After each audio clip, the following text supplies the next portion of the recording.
It appears President Trump is getting a little criticism from down under when it comes to his COVID-19 response. But this is former Australian Prime Minister Kevin Rudd, who had published a piece in Foreign Affairs.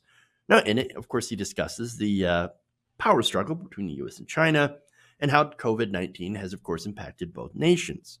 Now, Rudd did criticize the Chinese government and noted how they will probably fare badly at home once this is all over. However, saves his biggest criticism for the Trump administration.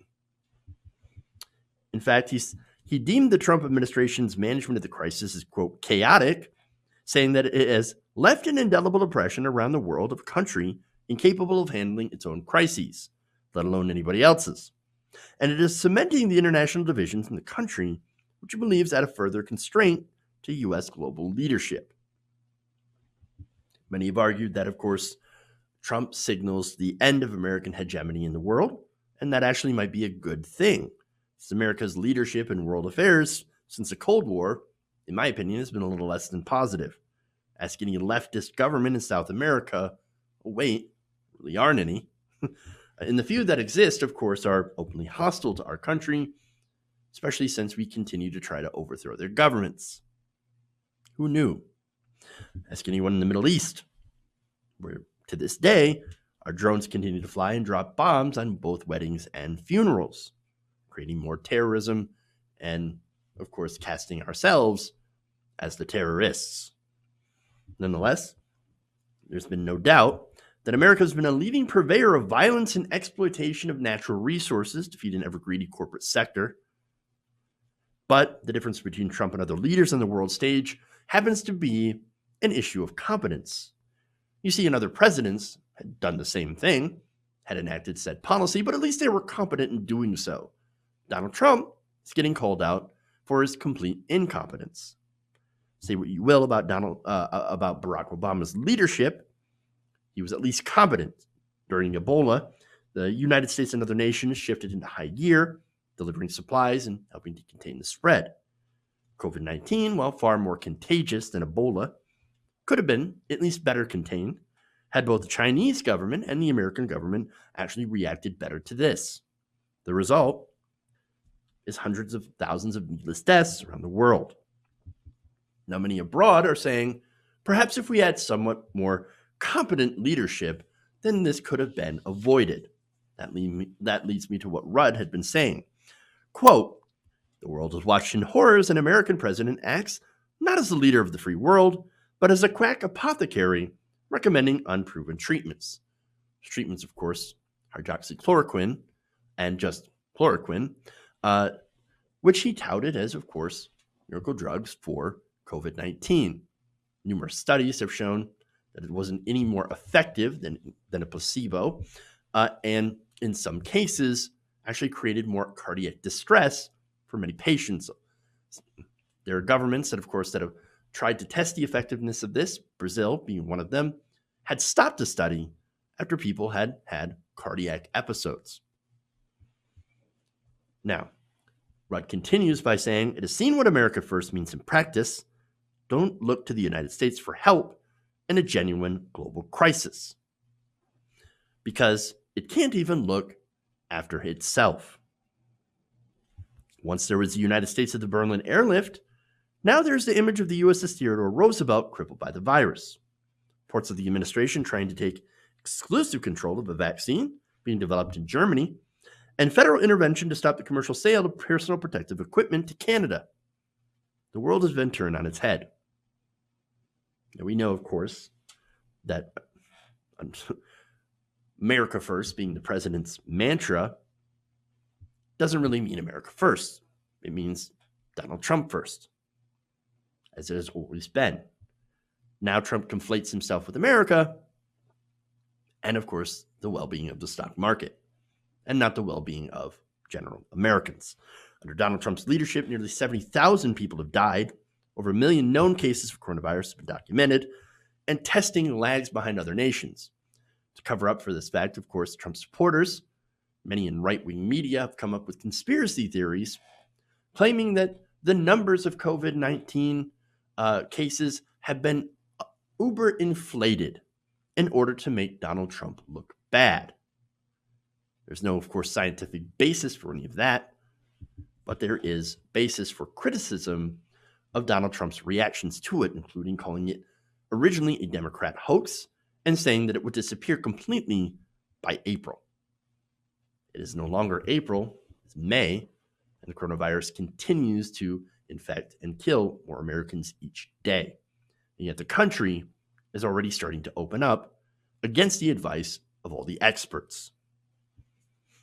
Now, the reasons, of course, for the dearth of testing are actually political, as it would reveal much higher numbers of active infections of COVID-19.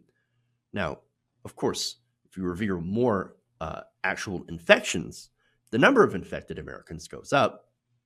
Ironically, that tends to push the mortality rate down, but the rate of active infections, of course, that we see so far, well, since it is undercounted, and since they're all talking about how the deaths are undercounted, well, none of that looks good when you're a leader of the country. So, now, he claims, of course, that he has the virus under control. He does not. He said in an ABC News interview on Wednesday, quote, "There will be more death as the country reopens, but says then the virus will pass with or without a vaccine. I think we're doing very well on vaccines, but with or without a vaccine, it's going to pass and we're going to be back to normal. We're all going to go back to normal," says the President of the United States. Now, this is in stark opposition, of course, to what experts, even in Trump's own administration, have been saying all along. There's no return to normal. Yes, people, of course, will get back to work. People will return to public life. People will get haircuts. They'll go to movie theaters, hair salons, and will eat in at their favorite restaurants. It's true, but there will be no normal for those who have and will suffer losses from this. Losses that in many cases didn't actually have to happen. This was the danger of the Trump presidency. For years, others on the left, had warned people about what would happen if Trump were in charge during a major emergency. Now, we know. The death toll will not end at 70,000 Americans. The administration admits itself that more death will happen. Not that it's likely or possible, but that it will. Texas Governor Greg Abbott admitting, yes, when we reopen the state, we will have more deaths.